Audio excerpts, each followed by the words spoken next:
मुमताज जी, मैं पकड़ूंगा। हाँ जी, हाँ। ड्रामे का सिलसिला जारी है। यहाँ फर्स्ट एड किट लेकर आए, वहाँ ब्लड प्रेशर से आप आईसीयू पहुंच गए, लेकिन प्रधानमंत्री जी से स्पीकर पे बात कर रहे हैं। सोशल मीडिया पे यही चल रहा है। और जो हैशटैग आप चला रहे हैं, गुंडा राहुल गांधी, मतलब जो इंसान आप ये मुझे बताइए कि किस तरीके से धक्का लगने पर आप आईसीयू पहुंच जाते हैं। राहुल जी और बाकी यहाँ पे चोट लगी, सर पे चोट लगी, खून निकला, सारंगी साहब के खून निकला, देखा जी बिल्कुल बिल्कुल देखा। कैमरा पे तो नहीं देखा, सीसीटीवी पे तो नहीं देखा, नहीं देखा। और राहुल जी जो बोल रहे थे कि हम लोगों को सांसद होने के नाते पार्लियामेंट में घुसने नहीं दिया जाता, आप पार्लियामेंट में घुसने नहीं देते, आप पार्लियामेंट में बोलने नहीं देते, आप शांतिपूर्वक धरना करते। तो आज आप देखिए, सबसे शर्मनाक बात है कि लाठी और गाली पे आ गए हैं। यहाँ पे बीजेपी के सांसद की धक्का मुक्की करने लगे और खुद ही आईसीयू में पहुंच गए। राइट, मैं आता हूं, बिल्कुल आता हूं। ड्रामा, लाठी और ये तमाम सारी चीजें कहां की बात कर रहे हैं, आपको मालूम है ना? है कहां की बात है? पार्लियामेंट की बात कर रहे हैं। और उस पार्लियामेंट में जिसको हम सारे लोग कहते हैं देश की सर्वोच्च संस्था है, वहां की बात हो रही है। ये स्थिति है। मैं ऑफकोर्स बीजेपी को मौका देता हूं, उसके बाद बातचीत का सिलसिला ओपन। प्रतीक भैया, पहले बात तो ये फर्स्ट एड कोई नौटंकीबाजी नहीं, वास्तविकता है। और धक्का की बात कर रही है बहन, धक्का तो देश को तब सबसे पहले लगा था जब पटेल जी प्रधानमंत्री की जगह आदरणीय नेहरू जी को प्रधानमंत्री बना दिया गया था। सबसे बड़ा धक्का तभी देश को लगा था। और मैं आपको कहता हूं, Rahul ji half T shirt पहन के चलते हैं, एक्सरसाइज करते हैं, युवा के लिए मोटिवेशन की बात करते हैं, एक्सरसाइज हमारे जवान भाई भी करते हैं, बॉडी बिल्डिंग करते हैं। बॉडी बिल्डिंग करने का यह मतलब नहीं है कि आप अपनी गुंडागर्दी संसद में दिखाएंगे और किसी को धक्का देने के बाद अहंकार में चूर नजर आएंगे। यह कतई मतलब नहीं होता। आपकी इतनी अच्छी पर्सनैलिटी है, आपको अगर कोई मत सपोज यहां पे खड़ा होकर कोई ये कह दे कि आप बड़े बुरे आदमी हैं, और उसको अगर कोर्ट कोई कर दे कि उन्होंने आपको कहा बुरे आदमी, तो आप कहेंगे नहीं उनकी बोली है। वही इन्होंने आदरणीय अंबेडकर जी के लिए कहा। अमित शाह जी ने स्पष्ट कहा है कि अंबेडकर जो उन्होंने कहा था वो इनके द्वारा कोटेड, कि उनका इस्तेमाल ये अपनी राजनीति रोटी सेकने के लिए करते हैं। और सबसे बड़ा मान इतिहास ने देखा है, कांग्रेस ने अंबेडकर जी का किया है। और मैं पूछना चाहता हूं बहन, आपको ये नौटंकीबाजी लगती है? ये नौटंकीबाजी लगी है कि आपको फर्स्ट एड किट? नहीं तो जाहिर है आपको चोट लगी, आप यहाँ आ रहे इतनी भाषण दे रहे हैं, आपको फर्स्ट एड किट की जरूरत है। और रही बात, मैं एक बात मुमताज आपसे पूछना चाहता हूं। मैं आ रहा हूं मुमताज, मैं आपसे एक बात पूछना चाहता हूं कि क्या इसमें कोई शको-शुबा है कि कोई आईसीयू में यूं ही एडमिट हो गया होगा? नहीं बिल्कुल, क्यों नहीं। धक्का लगने से आप आईसीयू में पहुंच गए। मैं सबसे पहले ये आज सबसे बड़े दलित समाज के नेता जो हैं खड़गे जी, उनको धक्का लगा, उनको चोट लगी, उन्होंने चिट्ठी लिखी। ठीक no you please carry on. नहीं तो मैं ये पूछना चाहूंगी कि ये क्या है, आप ध्यान भटका रहे हैं। आप अंबेडकर जी की बात कर रहे हैं, आपने ईश्वर से तुलना की जी, जरूर बिल्कुल। जो दलित है, पिछड़े वर्ष के लोग हैं, उन लोगों के लिए तो तुलना बाबा साहेब की ईश्वर से ही होती है, क्योंकि उनका हक उन्हीं ने संविधान के थ्रू उनको दिलवाया है। तो आज आप एक मजाक बना रहे हैं। आज अभी थोड़े दिन पहले अडानी से आप लोगों ने भटकाया। परसों जब वन नेशन वन इलेक्शन का जो मुद्दा हुआ, आपको वहां पे पूरे वोट नहीं मिले, आपने फिर भटकाया। अब आप अंबेडकर जी पे, आज आप वापस ये मारपीट की घटना को लेकर इधर खड़गे जी ने चिट्ठी लिखी, तो आपके सांसद आईसीयू। राइट प्रतीक भैया, लोकतंत्र क्या है? लोकतंत्र वो है जब खड़गे जी मंच पे खड़े होकर मोदी जी के लिए आपत्तिजनक टिप्पणी करते हैं और मोदी जी उनसे फोन करके उनके अच्छे ख्याल की बात पूछते हैं, उनके स्वास्थ्य के बारे में पूछते हैं। लेकिन अगर किसी सांसद को चोट लगेगा तो आप उनको नौटंकीबाजी में करेंगे, धक्का लगाए से। अरे आज के जमाने आप क्या चाहते हो कि आप लाठी से उनका और सर फोड़ देते, तब मानते कि उनको चोट। जी नमस्ते।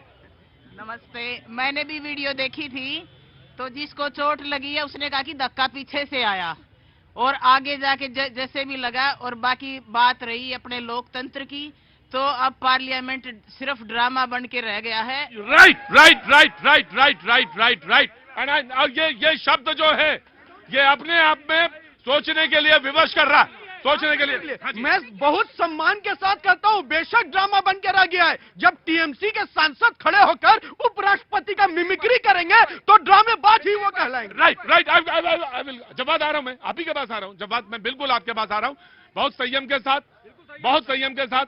ये नहीं कि वहां हो रहा है यहां शुरू हो जाओ तुम, यहाँ ना, बहुत संयम के साथ। जी, लश्कर भी तुम्हारा है, सरदार भी तुम्हारा है, तुम झूठ को सच लिख दो, अखबार भी तुम्हारा है। ये भारतीय जनता पार्टी के जब सांसद दूसरे सांसद को खड़े होकर के सदन में गालियां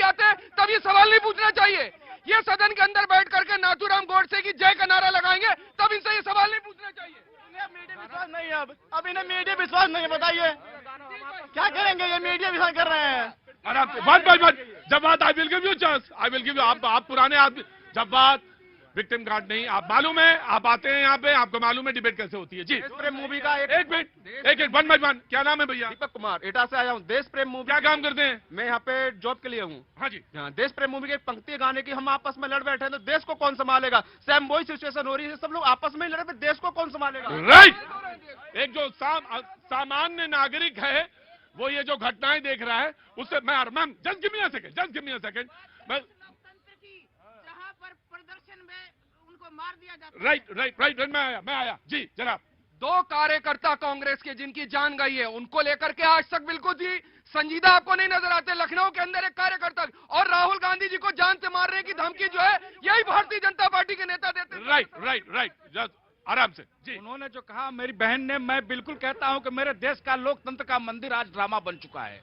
जब आप लोकतंत्र के मंदिर बैठ करके आके मारते हो तो वो ड्रामा नजर आता है। लोग एक मिनट सुनिए, फिलिस्तीन का बैग लेकर के जाते हो तो ड्रामा नजर आता है। हमारे भैया ने तो फिलिस्तीन का बैग नहीं दिखाया देशवासियों, भारत का।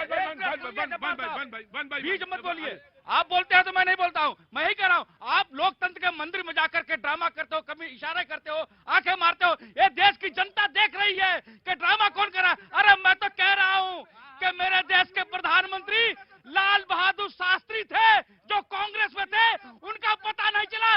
बेदुर्भाग्य देश का सौभाग्य है कि भारतीय जनता पार्टी के नरेंद्र मोदी जी है। अगर वो कांग्रेस में होते तो उनका भी पता नहीं चलता। एक परिवार के सिवाय कांग्रेस किसी को।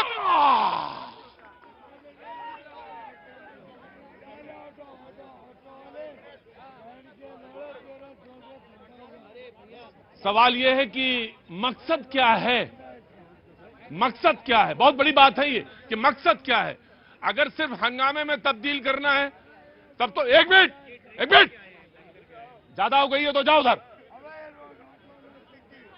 अगर मकसद मैं आया बता, अगर मकसद है सिर्फ हंगामा तब तो कोई चीज हासिल नहीं होनी। कल मैं फिर आऊंगा, कल फिर यही बात होगी, कल फिर यही बहस होगी। लेकिन अगर हाँ हम संजीदा हैं और हम ये बात करना चाहते हैं कि नहीं ये ठीक नहीं है, ये तस्वीर ठीक नहीं है, ये तस्वीर, ये सूरत, ये जो है नजर आ रही है वो बदलनी चाहिए, उसमें तस्वीर जो है बेहतर नजर आनी चाहिए पार्लियामेंट की, तो ये तस्वीर तो बिल्कुल बेहतर नहीं है। जी आम आदमी पार्टी। प्रतीक जी, आदरणीय गृह मंत्री जी ने जो अंबेडकर करके माखौल उड़ाया, सबने देखा होगा, सबने देखा। राहुल गांधी जी ने धक्का मार दिया और सर फूट गई। किसी ने देखा ये वीडियो राहुल गांधी को धक्का मारते हुए? किसने देखा? कोई हाथ उठा दे इसमें से किसी ने देखा हो। इस तमाशे को बंद कीजिए, आप मुद्दे पे आइए कि अंबेडकर का अपमान आपने क्यों किया, बाबा साहब का अपमान आपने क्यों किया। आप कहते हैं कि बाबा साहब का जितनी बार नाम लेंगे हम स्वर्ग में चले जाएंगे। अरे भगवान है बाबा साहब के लिए, वो दलित। तो एक बात बताओ कि उस भगवान को उस कैबिनेट से क्यों निकालना पड़ा विवश होके? मैं जो कह रहा हूं मेरी बात पूरी होने। मेरी बात बिल्कुल नहीं पूरी होगी, गलत नैरेटिव बनाएंगे, मैं डिबेट में बिल्कुल नहीं चलने दूंगा। लेकिन ये बात बताइए उस आदमी को विवश होकर कैबिनेट क्यों छोड़नी पड़ी?